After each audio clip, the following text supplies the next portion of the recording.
یہ کیا ہے، یہ یہاں پہ اس بزم میں، اس اجلاس میں سارے محبت کرنے والے اکٹھے ہوئے ہیں آپ کے سامنے. یہ اللہ نے آج کرم فرمائی کی ہے، رحمتوں سے نوازا ہے. کیونکہ جب بھی توحید کی بات ہوگی تو محبت کی بات ہوگی، بھائی چارے کی، عالمی بھائی. توحید کی بات یہاں پہ بھی ہوگی تو محبت کی بات ہوگی، اور وہیں سے سلسلہ شروع ہوگا. میرے اوپر ہمیشہ تہمتیں رہی ہیں کہ میں نے بات اپنے محکمہ ڈنڈا، محکمہ پولیس، اس محکمے میں بھی محبتوں کی بات، یہ تہمتیں آتی رہی کی ہے. ہمیشہ شاعری کے موقع پہ بھی یہی بات ہوئی کہ آپ نے بات ہمیشہ محبت کی ہے. میں نے ہمیشہ کہا کہ یہ محبت کا جذبہ جب تک رہے گا، اللہ کی کرم فرمائی وہی ہے، اللہ کی رحمتیں وہی ہیں. جہاں محبت ہوگی وہیں روشنی ہوگی. روشنی پیار کی علامت ہے، روشنی کے لیے دعا کیجیے، ہمیشہ وہی ہوگا. تو اس روشنی کو، ایک محبت کے جذبے کو بچائے رکھنے کے لیے توحید کی بات ہے. عالمی بھائی چارہ اپنے آپ بنا رہے گا جب آپ کے دل سے مل جائیں گے، جب آپ ایک دوسرے کو سمجھ لیں گے، جب آپ ایک دوسرے سے محبت کریں گے. خود بخود اپنے آپ کا ایمان محبت ہو جائے گا. آپ کا مذہب، آپ کے مذاہب سبھی ایک جگہ آ کے ملتے ہیں، وہ ہے محبت. اور توحید وہی ہے، توحید اس کی بنیاد ہے. آپ توحید کی بات کرتے ہیں تو بھی بنیاد کی اس کی محبت ہے. زکوٰۃ کی بات بھی محبت ہے. آپ روزے کی بات کرتے ہیں وہ بھی محبت ہے. حج کی بات کرتے ہیں وہ بھی محبت کی بات ہے. اس میں کہاں ہے، اس میں نائب اتفاقی کہیں ہے ہی نہیں. ساری بات محبتوں کی بات ہے، ساری کائنات کی بات محبتوں کی بات ہے کہ نفرتوں سے الگ راستہ چاہیے. اور آج ہم کو آپ کی ضرورت ہے حضور. آپ کی ضرورت کس لیے ہے کہ سارے جو پیغمبر ہمارے آتے رہے اور پیغام لاتے رہے، لیکن ان کو ہمیں تو راستہ دکھانے والا کوئی ہو. آج کے اس دور میں، اس زرپرستی کے دور میں راستہ نہیں مل رہا ہے، تو وہ تو آپ دکھا رہے ہیں کہ نفرتوں سے الگ راستہ چاہیے. سلسلہ پھر وہی پیار کا چاہیے. اور یہ اندھیرا، یہ بے سمت اپنا سفر، روشنی چاہیے، رہنما چاہیے. روشنی چاہیے، یہ اندھیرا، یہ بے سمت اپنا سفر، روشنی چاہیے، رہنما چاہیے. تو جب تک آپ جیسے رہنما ہمارے ساتھ چلتے رہیں گے، آپ کے نقش پا کو دیکھ کے ہم لوگ آگے بڑھتے رہیں گے. اور ہمارا مذہب محبت اپنے آپ میں ہوگا. دائر و حرم میں ہم جہاں جائیں گے بس توحید کی ایک بات ہوگی اور وہی محبتوں کی بات ہوگی کہ ہم کو نظر اب اس دنیا کے دائر و حرم سے کیا نسبت، ہم کو نظر اب اس دنیا کے دائر و حرم سے کیا نسبت. سب سے جدا ہم اہل وفا کے اپنے عبادت خانے ہیں. بہت بہت شکریہ. آج یہ اللہ کی کرم فرمائی ہے کہ آپ تشریف لائے اور ہم سب لوگوں کو راستہ دکھایا. شکریہ. بہت بہت شکریہ پانڈے صاحب. حضرات، میرا دل تو چاہ رہا ہے لیکن مجبوریاں کچھ ایسی ہیں.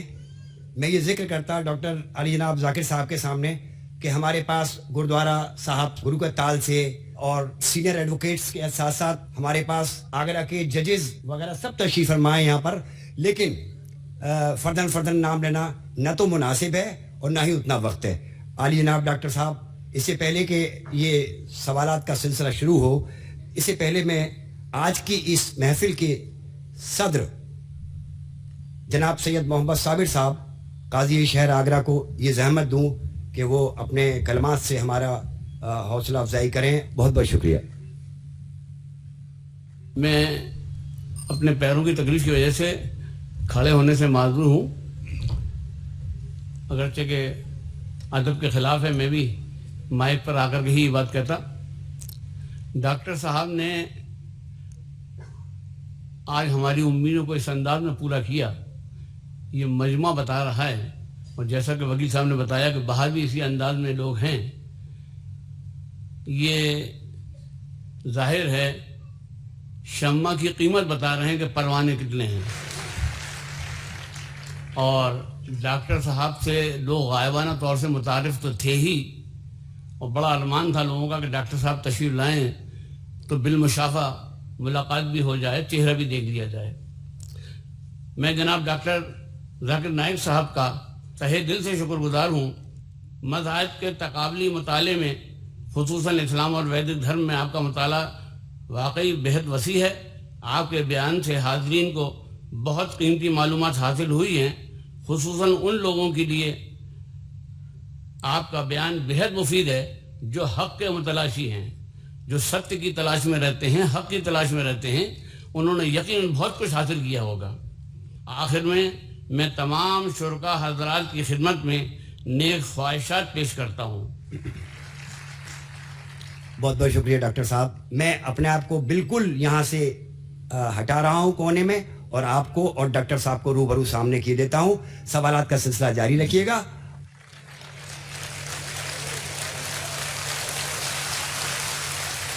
سوال جواب شروع کرنے کے پہلے کچھ رولز اور ریگولیشن میں کہنا چاہتا ہوں.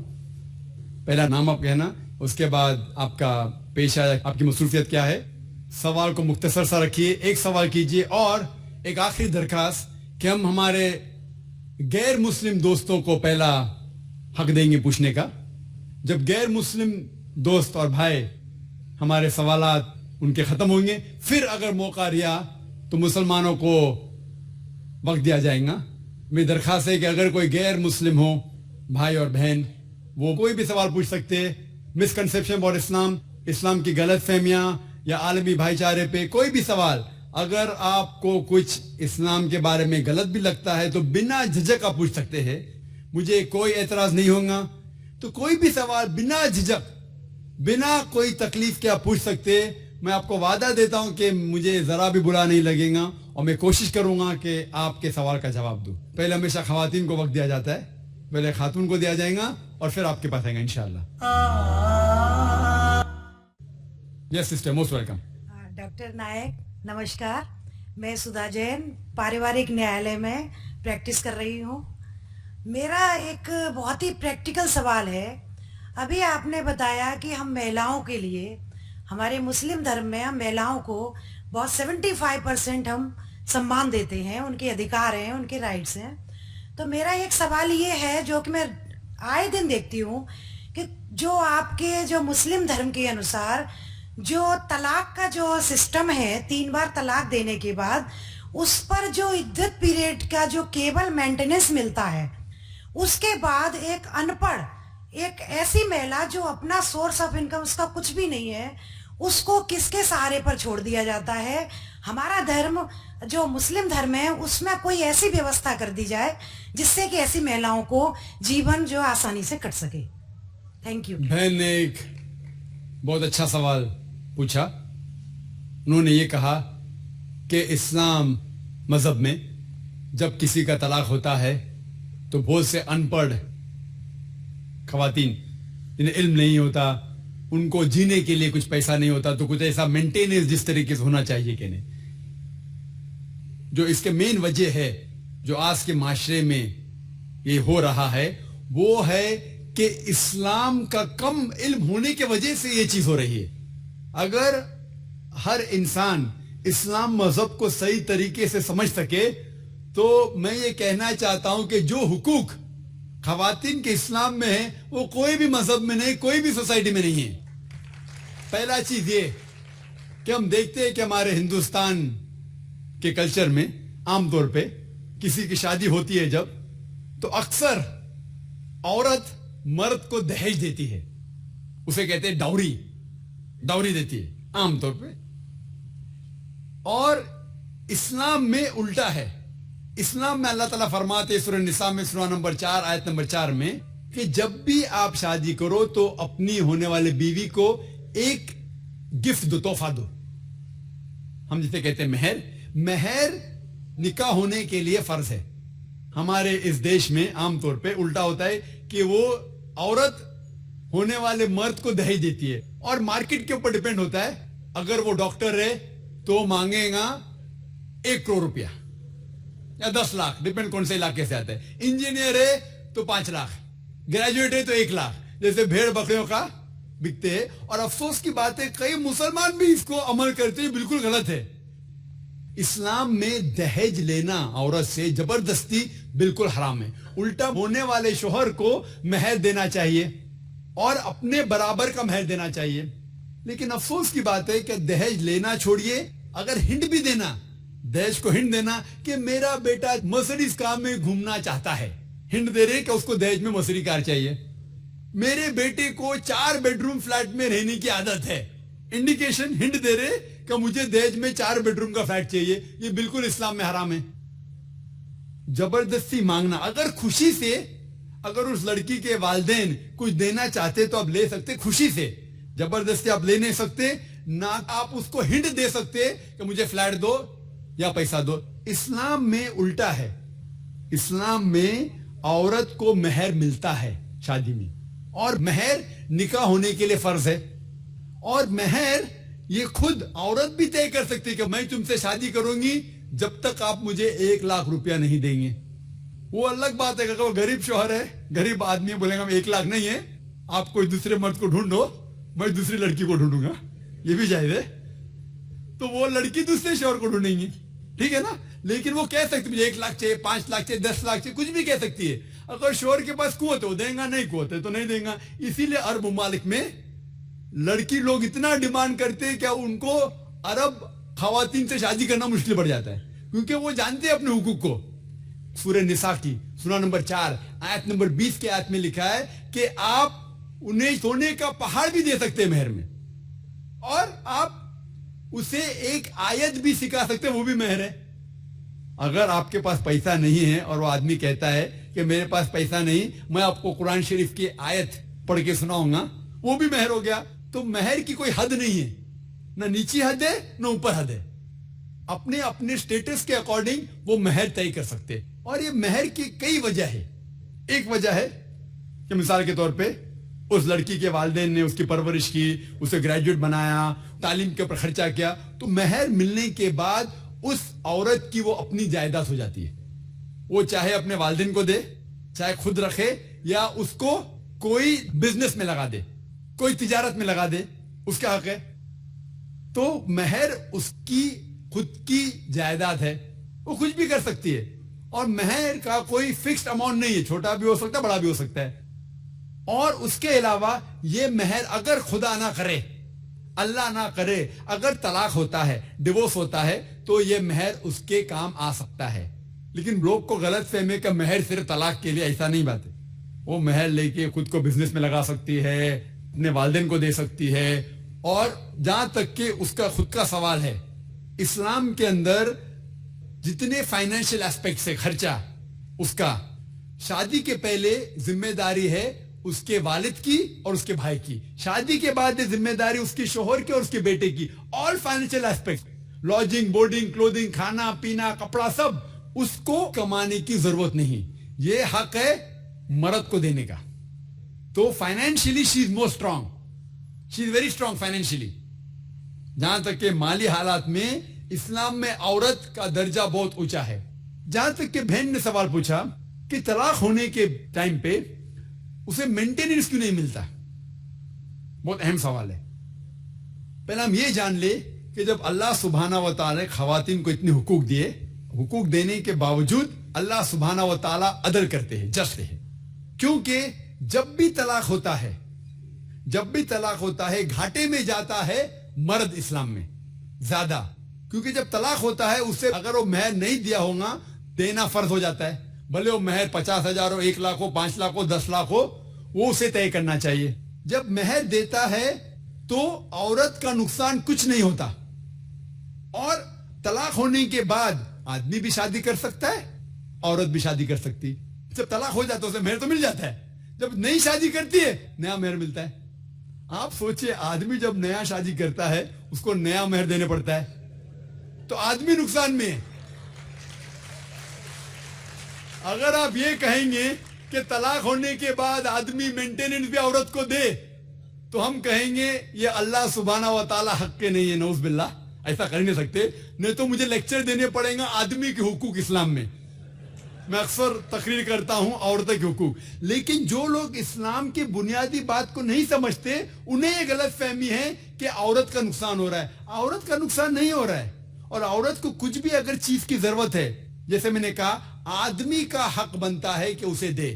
شادی کے پہلے اس کے والد اور اس کے بھائی, شادی کے بعد اس کے شوہر اور اس کے بیٹے. اور اگر یہ نہیں بھی دے تو معاشرے کا فرض ہے کہ عورت کو سنبھالے. معاشرہ نہیں کر سکتا ہے. اگر اسلامک حکومت ہے, حکومت کا فرض ہے کہ عورت کو سنبھالے. اس کی پرورش کرے, یہ اسلام میں. لیکن اگر آپ اس کے بعد کہیں گے طلاق ہونے کے بعد آدمی اسے ہر مہینہ اور 1000 روپیہ دے, 5000 روپیہ دے, تو یہ آدمی پہ ظلم ہوئے گا. لیکن جو مہر طے ہوتا ہے شادی کے پہلے نکاح میں, کیا مجھے چاہیے 5 لاکھ روپیہ, اسے وہ سنبھال سکتی ہے, اسے کوئی تجارت میں لگائے اور اس کی آمدنی لے سکتی ہے. اگر کوئی شک ہے کہ ہو سکتا ہے میرا طلاق, کبھی بھی شادی ہوتی تو طلاق کا گمان تو رہتا نہیں دماغ میں کہ طلاق ہونے والا ہے, ہو سکتا ہے. لیکن اس کے لیے اسلام نے اسے الحمدللہ کئی چیزیں سے حفاظت کی ہے. تو مہر جو ہے اسے کئی فائدے ہیں, اور اس کے باوجود حدیث محمد صلی اللہ علیہ وسلم کی کہ اگر کوئی آدمی اپنی بیٹی جس کا طلاق ہوتا ہے اس کی حفاظت کرتے تو بہت ثواب ملتا ہے. تو اسلام میں جو طلاق شدہ عورت ہے اس کے لیے الحمدللہ کئی طریقے ہیں جس سے اس کی حفاظت کی جاتی ہے. جو آپ جو کہہ رہے ہیں وہ یہاں کے معاشرے کے بارے میں کہہ رہے ہیں, تو میں کہتا ہوں کہ یہاں کے خواتین کو اپنے حقوق خود پتہ نہیں, ان کی غلطی ہے, اسلام کی نہیں. ہمارے خواتین اور ہمارے مرد خود نہیں جانتے, طلاق کیسا دینا جانتے نہیں. غلطی کس کی؟ اسلام کی, اسلام کی نہیں, اسلام کے فالو کرنے کے مسلمان کی. اگر آپ اسلام کو جاننا چاہتے ہیں تو مسلمان کو مت دیکھیے. جس طریقے سے آج میں نے کہا, آپ اگر مرسیڈیز کار کو جاننا چاہتے کتنی اچھی ہے, اگر کوئی ڈرائیور جو ڈرائیونگ نہیں جانتا ہے اس کے پیچھے بیٹھا سٹیئرنگ ویل کے اوپر اور مرسیڈیز کار کو ٹھوک لیتا ہے, تو غلطی کس کی؟ مرسیڈیز کار کی کہ ڈرائیور کی؟ ڈرائیور کی. اسے مرسیڈیز کار چلانے آتا نہیں. تو اسی لیے اسلام کو اگر جاننا چاہیے تو آپ قرآن کو پڑھنا چاہیے اور صحیح حدیث کو. یہ افسوس کی بات ہے کہ کئی مسلمان خود نہیں جانتے قرآن و حدیث میں کیا لکھا ہے, کس طریقے سے طلاق دینا چاہیے, کس طریقے سے برتاؤ کرنا چاہیے اپنی بیوی کے ساتھ. اسی لیے میں تقریر کر رہا ہوں, تو لوگوں کو قرآن اور حدیث کے قریب لے کے آؤں. Hope that answers the question. جی ہاں بھائی صاحب. مائی سیلف انوراگ جین, اور میں ایک اسٹوڈنٹ ہوں. پیڑ پودوں کو یدی ہم کھاتے ہیں تو کچھ سنائی دینے کی آپ نے بات کہی تھی, لیکن ہم ایسا تو کر ہی سکتے ہیں جن بچوں کی ہمیں چیخ یا کسی بھی چیخ سنائی دے رہی ہے اس کو رونے سے روک سکتے ہیں. دوسرا, جو چائنا میں نوجات ششو کھائے جاتے ہیں, یدی کوئی اسلام دھرم کا انویائی ان کا اللہ کا نام لے کر یدی کھاتا ہے تو کیا یہ اچت ہے؟ میں نے ایک اخبار میں کٹنگ پڑھی تھی کہ وہاں نیو بورن چائلڈ وہاں کھائے جاتے ہیں, تو کیا اسلام میں اس طریقے کی اجازت ہے؟ بھائی صاحب نے سوال کیا کہ کیونکہ بچوں کی جو چیخ سنائی دیتی تم چپ کر لے, سنائی نہیں دی تو کیا کریں گے. اور انہوں نے سوال پوچھا کہ چائنا میں بچوں کا گوشت کھایا جاتا ہے, وہ بالکل حرام ہے. جیسا میں نے کہا, صرف ان جانور جن کی اجازت ہے وہ جانور کا گوشت آپ کھا سکتے, انسان کا گوشت کھانا تو بالکل حرامی ہے. کس کا بھی نام لو, کس کا بھی نام لو, اللہ کا نام لے کے سور بھی کھانا حرام ہے. جو جانور کی اجازت ہے وہی جانور کھا سکتے ہیں, اور کوئی